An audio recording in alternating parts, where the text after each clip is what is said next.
Banjir luapan Sungai Cinendang yang merendam ratusan rumah di Kecamatan Gunung Meriah, Kabupaten Aceh Singkil berangsur surut. Warga yang sebelumnya sempat mengungsi mulai kembali ke rumah masing-masing.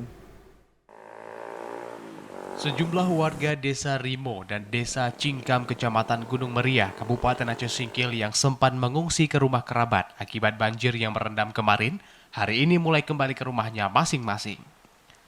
Mereka kembali lantaran banjir yang sebelumnya mencapai 1 meter kini mulai surut sehingga aktivitas warga berangsur membaik dan normal kembali. Surutnya banjir luapan ini juga dimanfaatkan oleh sejumlah anak-anak untuk membersihkan rumah ibadah dari sampah yang terbawa arus banjir. Kapolsek Gunung Meriah Ibda Muhammad Sabri mengatakan, banjir mulai surut sejak subuh sehingga warga yang mengungsi memutuskan untuk kembali ke rumahnya masing-masing.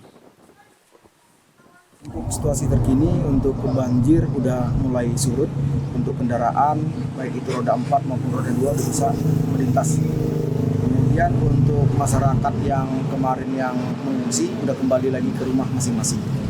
Pada masyarakat tetap waspada karena situasi juga musim penghujan, tetap waspada untuk antisipasi banjir berikutnya. Kendati demikian, Kapolsek menghimbau agar warga tetap waspada lantaran intensitas hujan masih cenderung tinggi, sehingga dikhawatirkan banjir akan kembali terjadi. Dari Aceh Singkil, Jakartawan Adi Nugraha, TVRI Aceh melaporkan.